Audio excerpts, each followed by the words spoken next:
Bam, bam. Okay. Okay. Rock and roll. All right, we got 2 more people joining in. How's everybody doing today? Having a good week so far? It's Tuesday. So far, so good. Yes, ma'am. Yeah. That's exciting. We got 75 people registered. We'll see how many show. I got a series of questions here, but I do want to focus on the people that are here. Okay. So although I have your questions all right here, when I call on you guys, if you want, I can read your question and answer it for you, or you can just tell me your question. Like if you're like, ah, crap, I don't remember what I put. I got them all pulled up here in the background as well. So we could do it either way. I want to focus on those who show up because clearly that is the most important part. All right.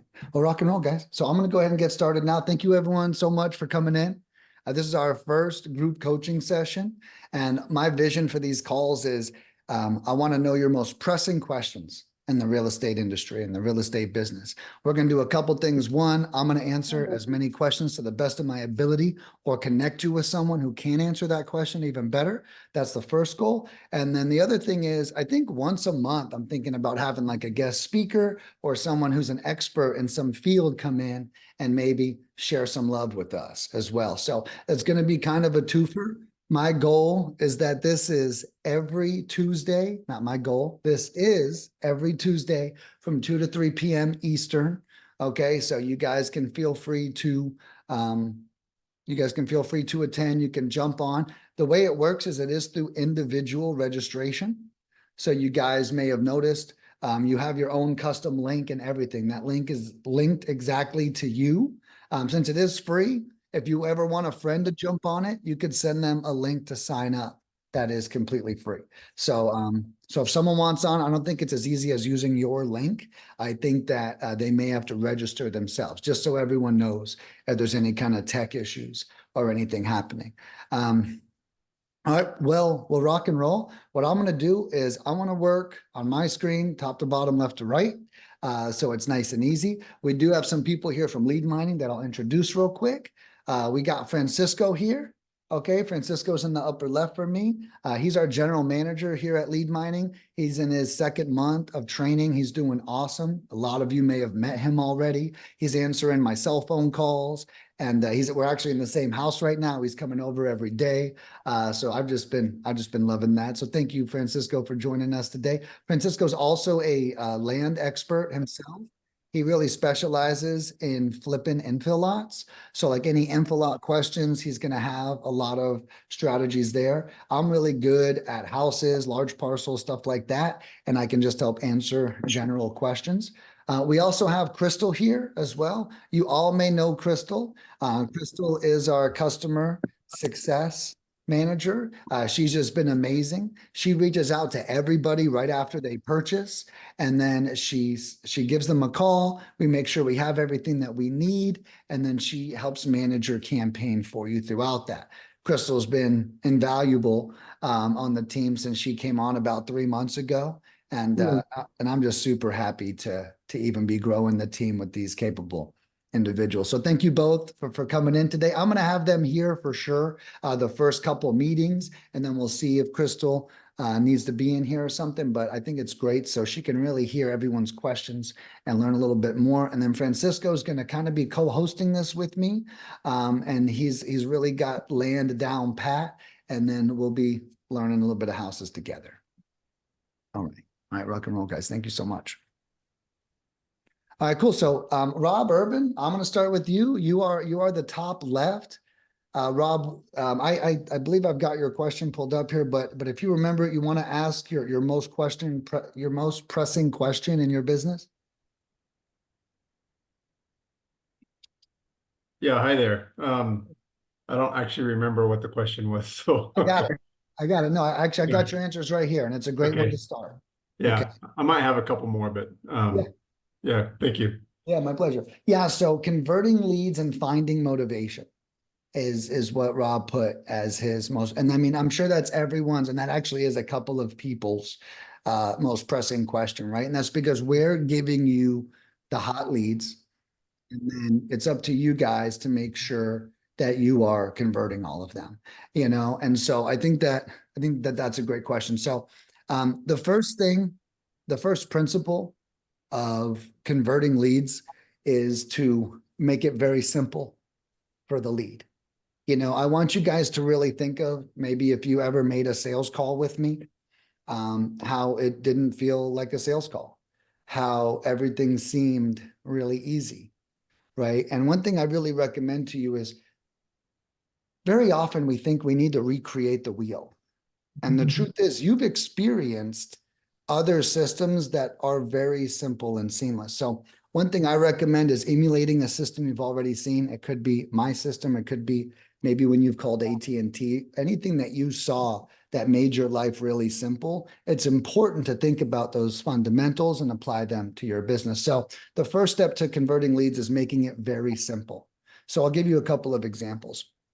I don't know if any of you have seen my onboarding course or my land investing course that I recently launched, but I talk about some ways to talk to sellers. Now, one of the things I really recommend is not providing additional friction. That is one example of simplicity. Okay. We could accidentally enter into, adding additional complexity to the call. Maybe we ask questions that are harder to answer, and then we struggle through those, right? So I recommend your first call with the seller be very friendly and very simple. So whenever you guys get a lead, hey, I just wanted to introduce you. It's a real like customer. Hey, I just wanted to introduce myself. I wanted to reach out. I know you spoke to my partner, Sherry, probably going to be your cold caller's name or the text messenger's name. I saw you spoke to Sherry. She said you were interested in selling.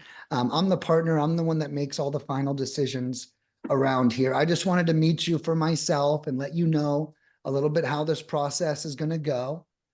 So here's what we're going to do is I'm going to meet and greet you today. We're going to talk for a couple minutes and I'm going to run some numbers. And and if this property looks good for us, we're going to make an offer on it. Okay. So yeah, so let's get into this. So it's like I always recommend your first couple calls, you're wearing your customer service hat.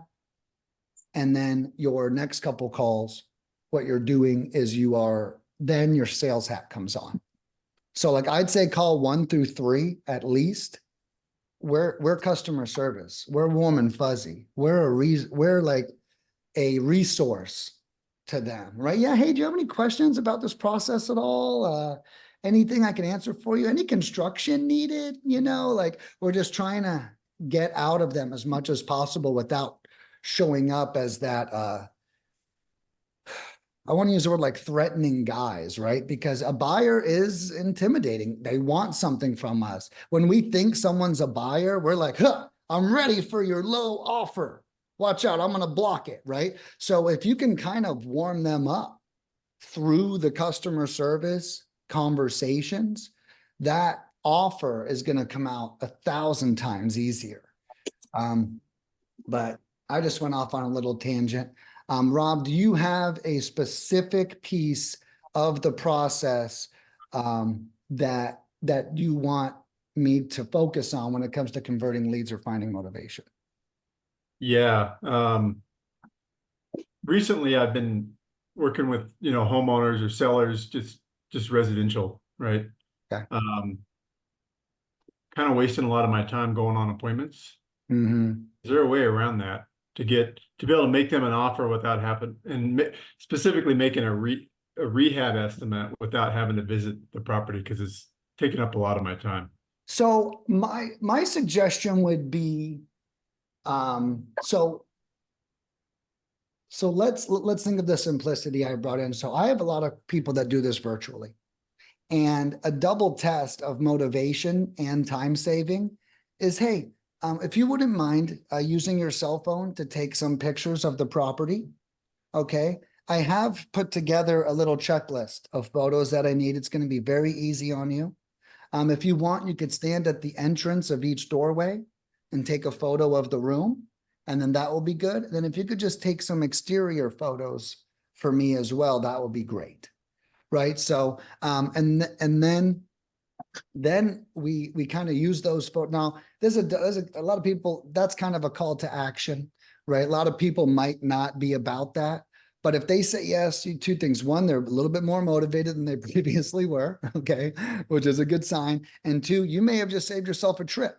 Now, I think if we're using the phrase, if you're estimating the cost of rehab, I think that's fine, right? If you're getting an estimate to rehab it, of course, I think someone might need to be in the house, right? Just to be honest about that part. But this will still save you your first big step. You'll be able to see, you'll get a gist of it, and then you could just apply. You know, I know that there's like equations. Okay, $100 a square foot to remodel this area. This is this, or whatever that might be, too. So that would probably be what I'd recommend to save time for you there. All right, cool. Thank you. Yeah, my pleasure. My pleasure. All right, next up, I have Jennifer McMurtry.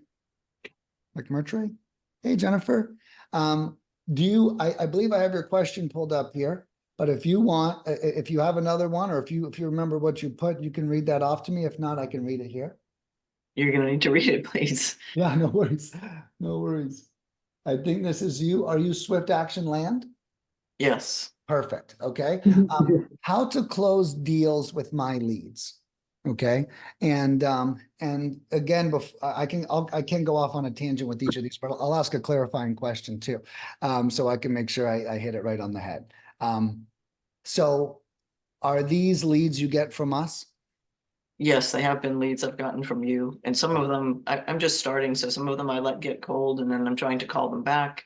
Some people are unrealistic in their expectations. And I know you, excuse me, I know you need to nurture them along. I'm just not really sure how to do that. Sure. So if it's okay, I'll give you like a start, like Okay. from the beginning of the lead receiving on is where I'll start talking from. So and you're doing land too? Yes. That's another question I just want to ask everybody as well. Just so we know, I think Rob, you're a house guy, right? We're talking about rehab. Have been mostly, yes. Yeah. Okay. And so a lot of people, and it's no big deal. I think there's so much combined here, and it's very universal knowledge, but I will just clarify. So everyone's like, what are we talking about rehabs for? And now we're talking about parcels. So, so Jennifer is a land question, but it's all really the same. Okay. So, she talked about getting them on the phone and what kind of follow-up cadence is needed when they don't say exactly what you want them to say the first time you talk to them. That's kind of what I heard a little bit. And so I think the big thing here is if we return to our simple approach earlier, especially for land. I don't know if you saw my onboarding course, Jennifer, but I have a little script I recommend all clients use when they call land leads specifically. Okay. And then in that script, I recommend that you call them up, and I don't think we should ask them how much they want for the land. Now they will tell us, right? So that's the other part. They're going to tell us and often what they want for the land, but we should never ask. Okay. There's absolutely no reason to ask that. I think that what we need to do is we need to focus on, being polite, being nice, and then getting our offer out there is what our main focus needs to be. And we'd rather work our way up from our offer than try to work down from what they want. So that's one of the first philosophies. So on your first call, I recommend we say this: hey there, you just got off the phone with Sherry about the 3-acre piece of property in Texas. Is that right? Oh yeah, I sure did. Oh, great. Well, look, Sherry told me you were interested in selling. So here's what we're going to do. Over the next 48 hours, I'm going to do some online research and review the property, make sure it has some things I'm looking for, maybe like utilities and some other items. And if it does, and it's a good fit, I'm going to make an offer to you in the next 24 to 48 hours. After I make this offer, or after you receive this offer, if you have any questions or if we're close on price, feel free to reach out to me. I'm actually calling you on my cell phone number. So you can call or text me on this number if you have any questions. And what we're doing here is we're explaining the process to them, and we're kind of keeping control in our court. We're making sure we start at your price, not at their price. Okay. Are you making the second offer in a phone call, or are you texting or emailing it to them? So yeah, that's a great point. So one line I did leave out is, how would you like me to send this offer? Do you want me to send it through email or regular mail? That's a nice bright one. You know, and so when you ask them that, then they'll either say email. Well, great. Could I just get your email address real quick? Well, yeah, regular mail. Great. Could I get a good mailing address for you? And then we either confirm what we have or we write it down so that way we know it's accurate. And Do you then then call them about that? Like, do you go through the offer with them? so know. what I would recommend is that the offer hits their mailbox first, or hits their, so they see that we mean business, right? So we almost want them like Right. deep into liking us with our customer service approach, and then now they have this, you know, official offer in front of them already. So I think if it's email or if it's regular mail, we officially send out a written up offer. Now, another thing I recommend, that I was in this mastermind and one of their big time closers did this. With every offer that they sent, he created a Loom video for that offer and he walked the seller through it. Hey, Miss Krasinski, I just wanted to explain the offer today. I've got it pulled up here on my screen. And he explained the terms and the amount and everything. And he said that this worked out really well for them, to build rapport. Like they really liked that he did that. So one thing I would recommend is when we send the offer, especially if it's email, that we send it over with a link. Okay, or some kind of Zoom video or Loom video walking them through it. Or you can encourage them to call you. Hey, when you get it, if you want, give me a call and I can walk you through the whole thing. Because this is where our customer service, when you do things that your competition isn't doing, it's automatically going to get you 1,000 times further. Everyone else is making low offers and leaving leads to die. When we actually provide some of these additional touches, I think it's going to help a lot. So that's how I would do the beginning. Now that's best case scenario, Jennifer, and you didn't ask about best case scenario. You asked also about, you asked about what happens when we have to now follow up. So the big thing about following up is I recommend, so I'll just tell you guys a little story real quick. My first lead ever that I ever got under contract ever, after he signed the contract, didn't answer the phone for 3 weeks. Okay. I called him it became a joke. Let's call Joe today, huh? Let's see if Joe answers today. Every day I called Joe. It was this guy from New York. And on 3 weeks in, and it became a joke. And I started telling myself Joe was going to yell at me, right? Because that's what we tell ourselves. God, I've called this guy every freaking day. There's no way he's not going to pick up the phone one day and go, Jesus, Nick, take a hint. I don't want to sell. That's what I told myself he was going to say. So Joe picks up one day out of the blue and he says, Nick, I'm so sorry. My son was in a bad accident. We've been in the hospital every day since.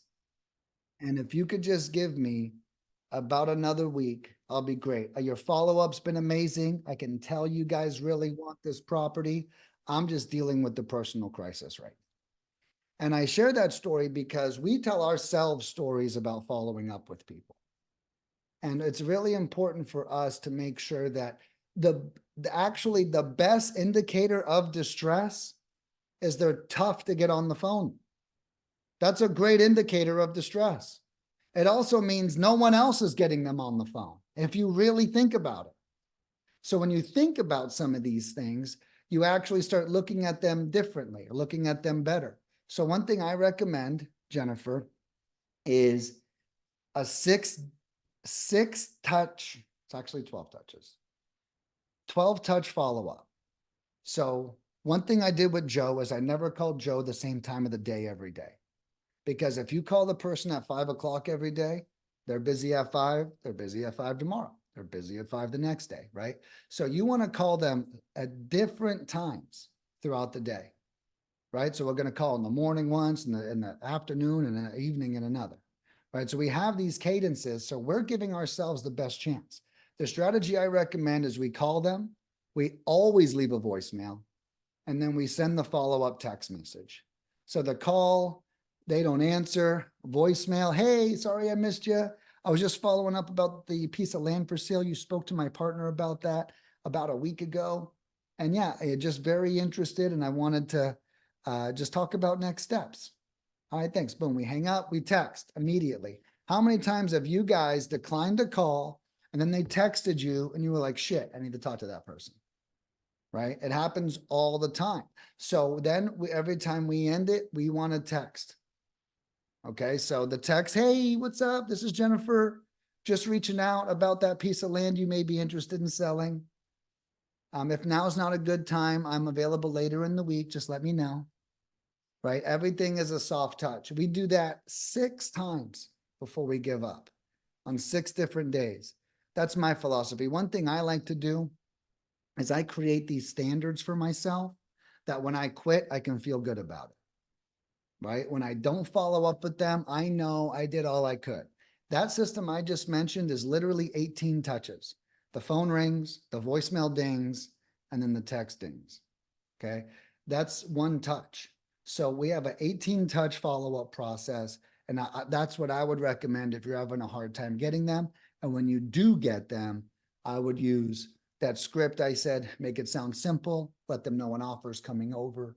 And then follow up accordingly. I think with land, the last thing I'll say, and then I'll take a breath. I think with land, it's important to make the offer first and then enter negotiations. With houses, that's not the advice that I give, right? With houses, there's so many nuances. The roof could suck, the floor could suck, the place could need to be torn down. There's a bunch of different variables. With houses, we go in, we learn, we negotiate, we make offer. With land, we go in, we be polite, we make the offer so they know we're serious, then we enter negotiations. So that would be the overall strategy that I would recommend. Okay, thank you. You're welcome. Anyone have any questions about that before we go on to the next question? Okay, go for it, Brady. My question is related. It's kind of on the same topic, so maybe it's a good time to discuss it now. Which is that we talk to a lot of people over text, and for example, it takes I just looked at our last 3 to 4 months of data, and it's taken 300 leads to buy one property. And wow. Yeah, and we have a really high quality US based closer who's been in real estate her whole life and is very friendly with people. Like, and it's a female too, so yeah, so that's helpful. Yeah. And and so I started running appointments, just trying to like figure out what's going on. Mm-hmm. And probably 80 to 90% of the people that I talk to, they're like, yeah, I want to sell my property, but really where they are is they're like, I know that my property is worth 20,000. I want 25, but I might take 22, maybe 20. And so we're like, well, if we can filter all of those out first, then we can just do a bunch more marketing. And so we're trying to qualify people more over text by, so we'll have a conversation with the person over text. They say they want to sell their property. We confirm that we want to buy it. And then we're comping the property. And the next day we send them an offer, a ranged offer over text. Say, based on what it looks like investors are paying in the market right now, we would be paying somewhere between 12 and 16. Kind of range Are offer. you still open to a conversation? Got it. And then if they're still open to a conversation, then we move them to a phone call. And that way, hopefully it'll only take, 20 to 30 leads instead of the 270 that aren't qualified on price. Yeah. And I don't know if that's going to work because all of the people that maybe their price was high and we could have built a relationship with them over the phone, we're going to lose all those. Right. Exactly. On the other side, we're going to not have conversations with 270 people where their price expectations from the beginning was too high. And I just don't have a good solution. I wonder. Yeah. So you want me to lay it on you? Yeah, please. Yeah, no. So great question. and I've been getting this a lot recently, right? Everyone's like, I need hotter leads. Okay.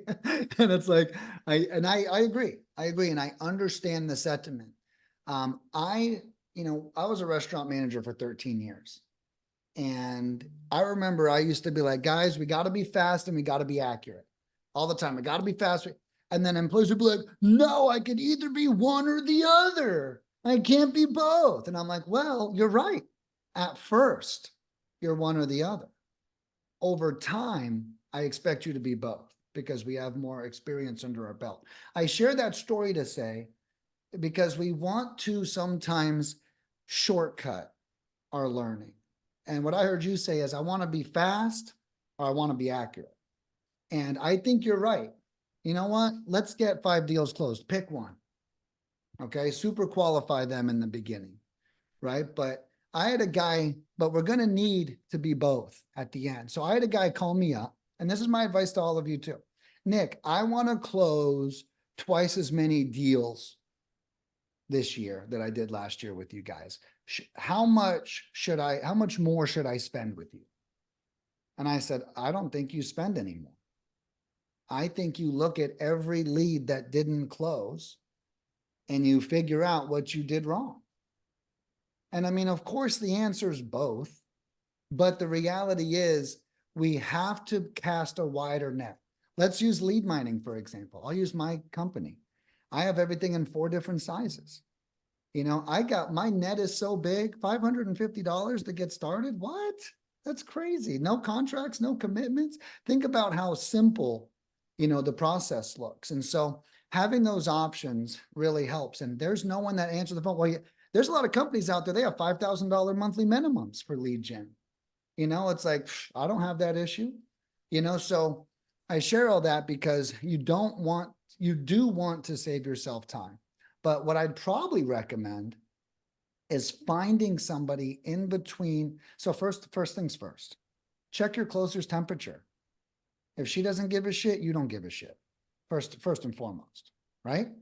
It's like, hey, if she's good taking all these calls and she's commissioned and she's good, great. So we might be a moot point. Number 2, if she does mind it, hey, God, I just, I got a kid. I can't jump on the phone with all these duds, right? Perfect thing.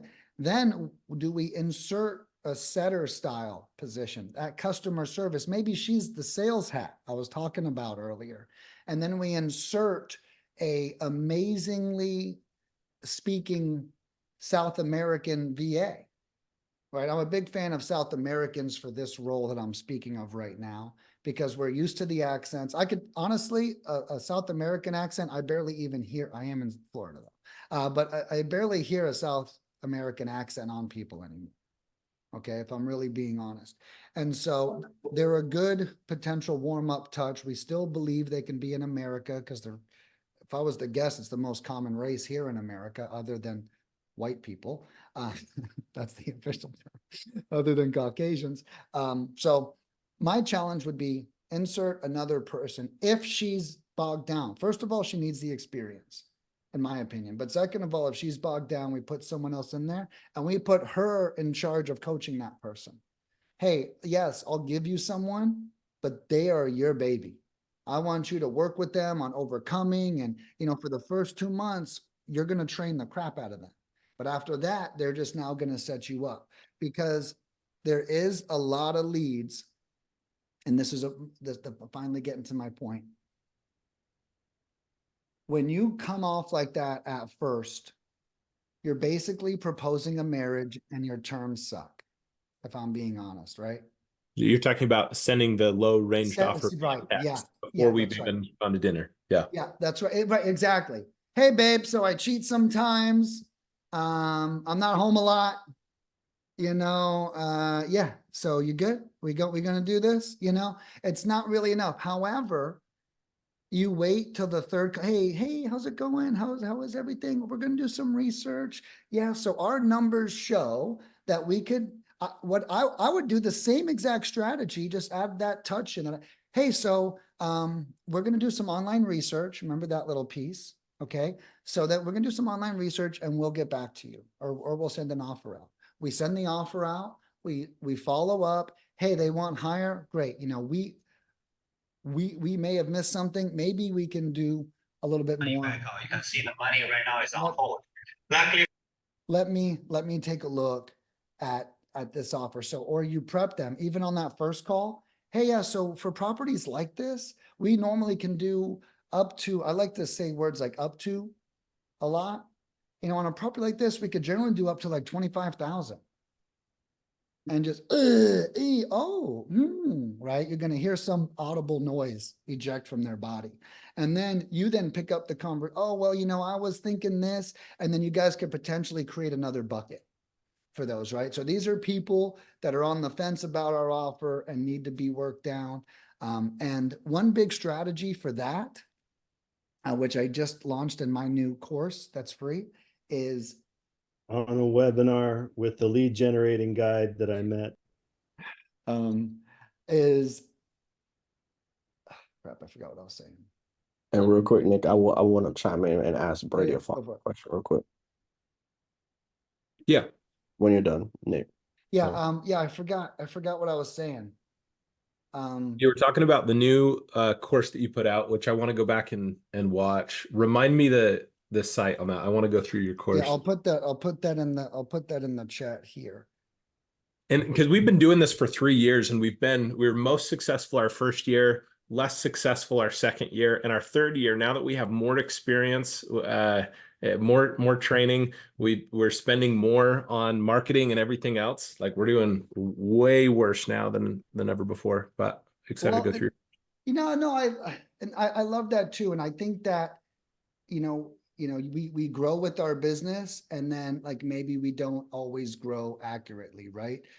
We kind of lose that microscope that actually makes us, I hear that story all the time. I grew to 50 people and then I shrunk back down to 5. I'm in this really big mastermind, and that's actually a common story, right? And that's the thing where real estate will trick you with $100,000s of dollars worth of assignment fees, and we think that's reinvesting, and it is with lessons learned, right? It's not always with additional productivity as well. I wish I could. I'm sorry that I forgot. If I pulled up the course, I'd probably even remember. But I remembered. Great. So I think what's really important when we want someone to sell something is we got to get them off of now, and we got to get them onto what's next. So a new philosophy that's recently come to me for teaching is, if I have something of sentimental value and you want it, the more you talk about that sentimental value, the more you're going to have to like pry it out of my hands. Now, if I'm selling that thing for sentimental value so I could do something bigger, you get me thinking about what's next. It's going to change everything. So one big thing I teach in that course is, hey, so after you sell this property, what's next? I think that for land, and it's probably universal, is a great indicator. What's next? I used to teach, what do you want to do with the money? But people are like, screw you. I'm not telling you what I'm going to do with the money. But when you say what's next, it's a totally different statement. And then you focus on what's next every freaking step of the way. I'm doing such a good job not cussing today, guys. I'm so proud of myself. But really, every step of the way, you focus on hey, remember, we've got to get you that boat. How much is that boat? What's the down payment on that thing? What's the monthly payment? I even recommend using the what's next, not only as a motivation, but a segue into owner finance. Look, you want this boat? Tell me what the down payment is. It's 30. Okay. You just got your down payment. Great. So I give you 30,000 down and you can go get that boat. Yeah. What's the monthly payment? It's $1,000 a month. Great. I pay you 1,000. Like, you're creating the terms of your deal through their desires. That's one recommendation that I have. So what I would probably do in your specific shoes is to add in a really friendly person to qualify with those obscure questions, right? Not the obvious, but the like, well, what's next for you? What are you thinking? Do you really want to do this, or did we just call you? and you're like, and you're just checking it out, like really someone that calls them to the carpet, right? And honestly, if you take everything I just said and put it in the right order, you'll probably have this great sales tactic. What's next for you? Then ask them if they're serious. Because, oh, I want to get that truck. Well, are you really serious about this? Well, yeah, I want the truck now. I'm pumped. You know what I mean? So you might generate additional motivation yourself, especially this land. You know, oh, it's just been sitting there. Yeah, just you're paying taxes on it every year, huh? Man, how much is that bill? You know, start focusing on some of those sides is what I would do with the lesser motivation. And Okay. then, Francisco, you had a point. Yeah, I was gonna ask, like, have you, because I noticed you said you were keeping track of how many leads it takes for you to get like one particular deal. Are you like also calculating like follow-ups into that, or like the time frame into that as well too? No, those are just people who raise their hand and say, I want to sell my property, essentially. Gotcha. If you, but there, it's actually even more than that, because you text some people and you know how they call right in, they call right Yeah. away, and we weren't even counting those. So it's probably closer to like 500. If we're looking at the last 4 months. And just so And everyone, last year we were 30, right? We were 30 leads to right. to One deal. one. And we also had to spend a lot less on marketing to get a lead. So we have to 4x our marketing, and then on top of that, yeah, it's 10 to 12x the amount of leads to get a deal what we were before. So yeah, we're we're not as good as I thought we were. So trying that advice is helpful, and I'll go through your course. Yeah, But and you know, one thing I would do too is I'm a big flow charter, bro. You know, and you know, even Francisco and Crystal, both of their positions are based off of a flow chart I created. And that flow chart is a checklist for them to follow every day. And if they follow it every day, they're a success, right? can, It's can like, you give me an example of what you mean? yeah. So just like as an example, so Francisco, he comes in, he checks the emails, makes notes. He checks the text messages, makes notes. He checks his active current tasks, makes notes. Midday, he updates all the comments. End of day, he updates me on all these things, right? So in the day, I have a segment where he gets 30 minutes with me. I mean, we work together all day long, but it's like you can get me to answer all the questions. Whatever you don't know, you ask. Whatever you do know, you solve, right? Now, I know at the end of every day, despite whatever else happens, if he follows that process, I'm covered. My emails are covered. My texts are covered. Phone calls come to me. A ringing phone is hard to miss. So I got those. I don't need someone to follow up with that. But a text message, that's easy to miss. An email, that's easy to miss. So that's just an example. So an example for you would be, you know, call all new leads, 8 a.m. to 11 a.m., right? 11 to 2, follow up with leads that want more than we're willing to give, or potential tire kicker leads. And let's really figure out if they're like, hey, we got this new script language we kind of talked about today. Let's use that on them, and let's put them in a different bucket and figure out if they're really dead or not. You know, from 11 to 3, meet up with me and give me a current KPI report. I called 200 people this morning. We got 20 on the phone. And what happens, I learned with people, with reporting. So one thing I do with my whole staff is I make them all report their own numbers. They have to know their own numbers.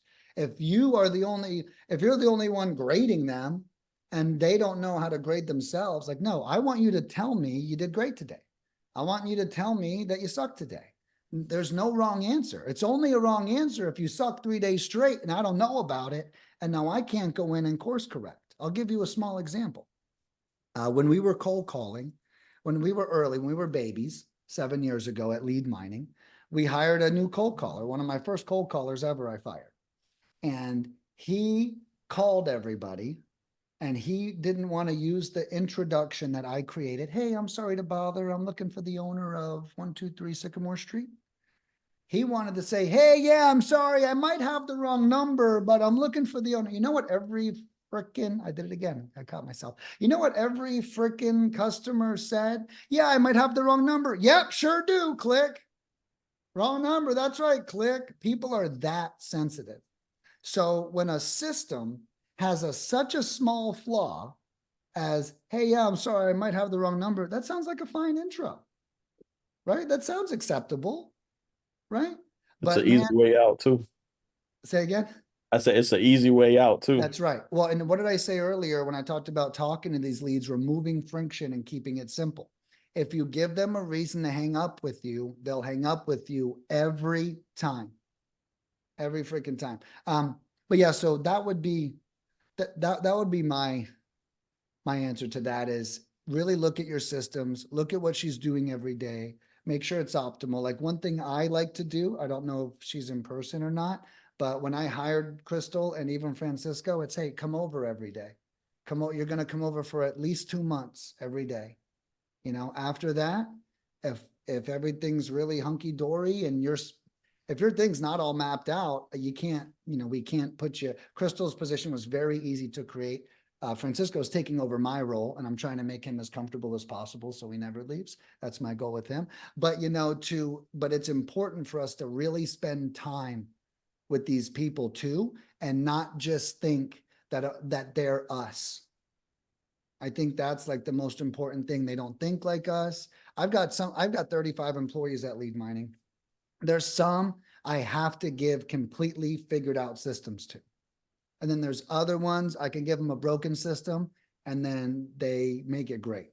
And it's like, if you peg the wrong person, it's going to be painful. So get a little bit deeper in with her, figure out what her objections are. And then one rule I have, and then we'll move on, is we have to at least make one attempt. So even for our cold callers, every no, everyone has to push back once. Everything. Hey, this is a wrong number. Oh, this is? Oh man, do I even have the right state? Is this Florida? Yeah, it is Florida. Oh, great. Well, I buy properties all over Florida. So have you ever considered selling before? So it's like every no gets at least one jab, right? So I don't make my team go crazy with rebuttals, but if you always say at least one rebuttal that I've told you to say, you've done a great job. Does that make sense too? So, and I think that's reasonable. I'm not like, hey, here's 7 rebuttals, slap them with all of them. It's like, hey, every no needs a rebuttal at every point in the conversation. Okay, cool. I think we ended with the ninja tip there. All right. Thanks, Miles. Nick. Thanks, Francisco. Yeah, my pleasure, dude. Thanks for coming. All right, Miles, I got you up here. You want me to find your question and read it? I'm not even sure I submitted any questions. I was kind of just coming here to see what your feedback was going to be for the others. I'm already picking up some good tips. Okay, good, good. So we'll just skip over you. That's cool. If you got something, you could hit me with it. No, I'm actually picking up a lot right now. Just figuring out new ways to qualify leads and also to like, get them more open to selling. And your advice about giving more friendly touch points before you get to the offer that's obviously going to be below market value. Yeah. Definitely something I need to try and go more toward. Trouble is I'm basically a 2-man operation right now. I had an assistant, but she had a family issue, so I only have limited time. I'm still on active duty, so Right. I Yeah, gotta right. maximize my time. Yeah. And one thing I would even say for you is just set up 30 minutes a day. When they answer that call, that customer service touch is short. We are not talking to them for more than 3 minutes, right? So if you schedule 30 minutes, you might be able to knock out 10 of those calls if they answer. If they don't answer, it's even faster. So one thing, maybe just hack your day. So one thing I like to do is little tiny commitments I know I can make. Start with 15 minutes a day. Bam, put it right on the calendar and put it in a time that works best for you, not at a time you're always going to be moving to, is one thing I would do. Another thing I'll do, just to share with you guys, another reason to drive home while we want to be friendlier first and then get more difficult over time with like a low offer is like, think of a job interview, right? I've had 33 jobs in my life. That's a true story. I became an entrepreneur at the age of 32 and I had 33 jobs. Well, I walked out on a lot of freaking jobs to get to 33 jobs. Well, I would never go into my next interview be like, yeah, I walked out. Screw those guys. Yeah, that's okay. I won't walk out on you. We're good. Right. And so if we compare that to our sales interactions, you know, this is why I also don't agree with always throwing out a super low offer on the first call. They don't know you well enough yet. If I tell a boss I walked out on my third day of work and he's super happy with me and he hired me and interviewed me 3 times, or it's my 10th day of work, he's gonna be like, yeah, hey man, no biggie. We got you. I understand. Like, yeah, it was a rough environment, blah, blah, blah, blah, blah. You know, think about how the message is received differently. And to the point that Miles was alluding to, which was when we build that relationship, we're making tougher news easier to swallow. And I think we're so busy about just like shooting grenades and getting one hit kills that we forget that this is just a 3-hit kill. And you know what? My hits aren't good enough yet. And so that's you guys can see how I begin to, this is why lead mining is so good. I make sure all of our hits hit. And then I insert myself in a maniacal fashion until I think the thing is perfect. You can even, you know, Francisco and Crystal are both new. I'm always messaging, hey, did we follow this system? Hey, did we follow this? Hey, let's watch this closely, because systems are not created to be forgotten. Systems are created to be adhered to. And there's our business, we literally cannot scale if we do something different every time someone walks in the door. We literally cannot. So those are, you guys, this is actually really great for me too. To help solidify some of this stuff for myself, but it's so important to have these things so we could go further. All right, we got time for a couple more questions. And I'm so glad to see you here, Les. Thank you so much for making it. Les is probably, I think you're muted, but Les is absolutely our most senior customer we have. And he also even closed a deal or two using our services too. And he's been with us for a couple of months. So been super happy about that. Les, you want me to find your question over here? I think he said he doesn't have a question. Okay, yeah, his question is just calling on leads, which is great. And that's really like that's what we've been talking out with a lot of people, which is definitely expected. But thank you so much for tuning in. Unless anything comes up, man, you know the cell phone number. I'll be here for you. Yes, sir. All right, George. George, you're up next. Thank you so much for coming in today. Let's see if I can get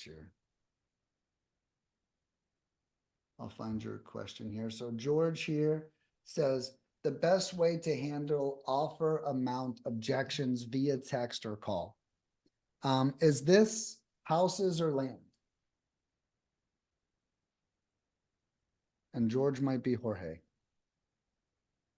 Sakaro, I don't know if you can hear me. Said land. Yeah, it's most likely land. Yeah, he put in the comments land. Oh, got it. Got it. I'm sorry. Thank you for reading. Okay, great. So with land, again, my strategy is we do not want to text or call about these things.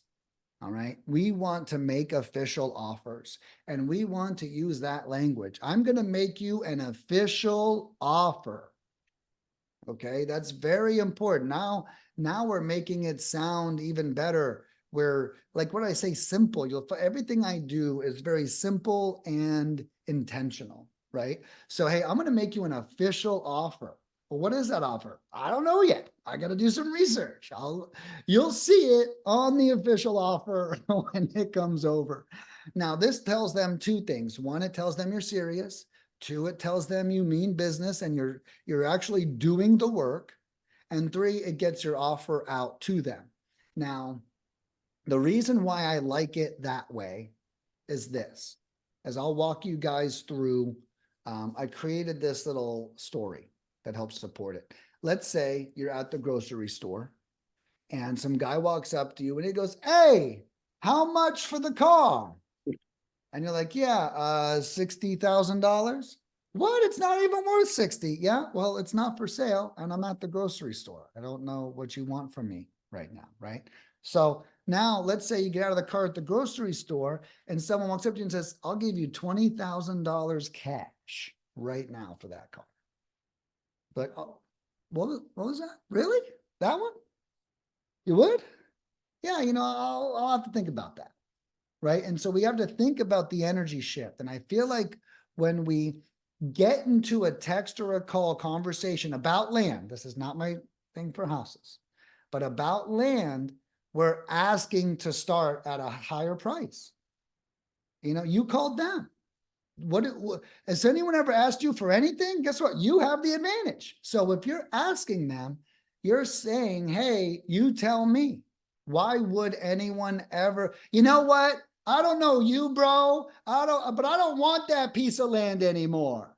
Okay. $1,000 says no lead ever. So why even ask? That's my theory when it comes to that. So in my opinion, if you are handling offer amount objections, I would ask yourself, is this originating from your communication or their communication? I do know a lot of people will tell you what they want, and that's it. And I'll give that answer here in a second. But if it's originating from your questioning, I would remove that question first. Okay. Yeah, Brady. If it's all right, I'd like to ask your opinion on, we kind of do that, but in our text, after we've qualified that they want to sell their property and that we want to buy it, we say, I don't know everything about your property, of course, but it looks like the county has it assessed at X. Is that about the ballpark? Is that in the right ballpark? What do you think about that? Because a lot of people will say, heck no, that's super low. I'm not going to sell it unless I can get at least Y. And I'm like, Right. cool. Now I have a number. But right. Well, anyway. I think that, see, here's the thing about doing it that way is we're doing it the other way again, still. So my answer to that would be this. One of my best customers told me this story, and then I'll let you guys glean whatever you want from it. He says, Nick, do you know how I train my acquisition managers? I have them listen to call recordings where the person says, I'm never going to take less than $150,000. And he goes, then I show them the signed contract for $85,000. Okay. He says, that's how I train my people. And I love that attitude. Okay. So I think that's a great question, to be honest with you. I don't know if I would approach it via text. Again, you don't want to do anything. You want to remove the friction from them, not from you. Okay. That's actually a great statement. I think we're so busy removing friction from us that we're overqualifying. We're overdoing the work, and we'd want to make their lives easier. Okay. So that would be that would be my advice there. Love the question. Insert it a little later into the process. Put it in a phone call with a warm tone on the second call would be my recommendation. Okay? Because now if you blow that, you can call that person 100 times, never get them on the phone now. Right? So it's like, and that's the game. Now, what I'm talking about might be like a system rich environment, but not all systems mean automation. Crystal and Francisco can speak to this. I don't have a lot of automation. You know what I have? A bunch of employees that work their asses off is what I have. And I'm good at programming people. I'm not good at programming software. Then I have the person do it. And I'll give you guys a little tip. I have the person do it 1,000 times. And then I go, let me get a developer in here. Okay. Now I know this is exactly what we want to do. Let me get a developer in here to automate this. So I think what we also make mistakes on as investors, and with all these ads I'm sure that we're seeing, is we get so hooked on automation.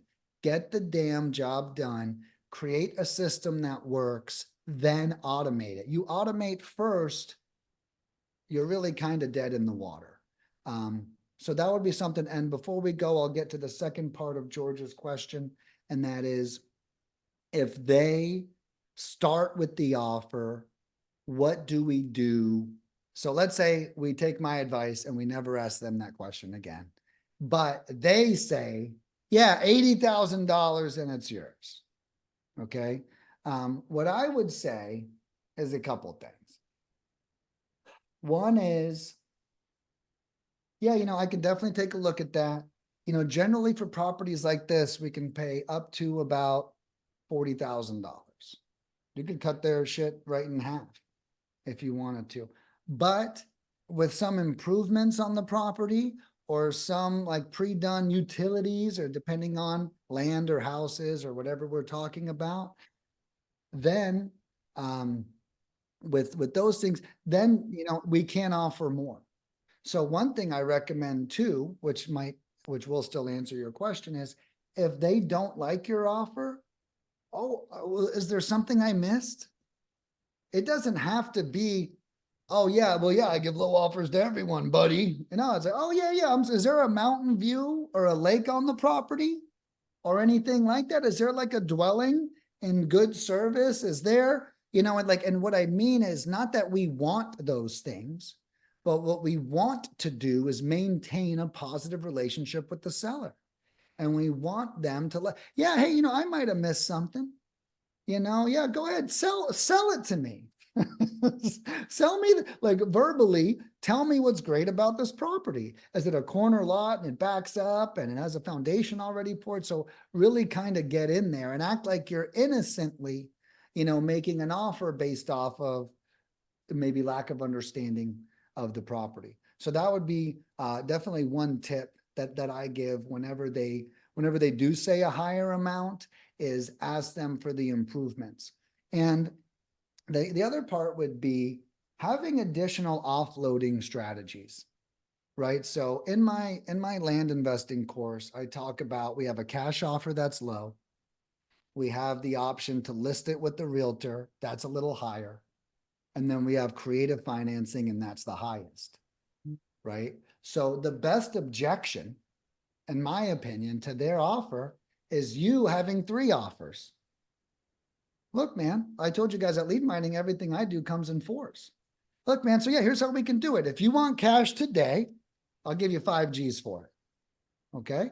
If you want cash tomorrow, like you can wait 3 to 6 months, I can list it on the MLS. I can give you 10 for it. If you want retail value, the only way I could do that is through a creative financing offer. Okay, you guys know probably as well as I do that even a creative financing offer at retail value right now in the right area is still going to be brilliant. Great, so I'll give you 5,000 down, and we'll do $400 a week for the next 5 years. How's that sound? So it's like you kind of have these steps, and then you remind them, hey, all of those offers are available. It's not just the most recent one we spoke about. If you want to go back, so I can give you 5, I can give you 10, or I can give you 5 now and $400 a week for the next 5 years, right? And they're all available. Which one works best for you, Bob? So I think having that at least makes you look like you have reason, right? And by reason, I mean like the ability to be reasonable with them. And I think that, again, think about what we talked about today, just to recap, and I think I've got a call starting. I can be a little bit late. Being extremely patient with them, providing great customer service to them, making everything very simple.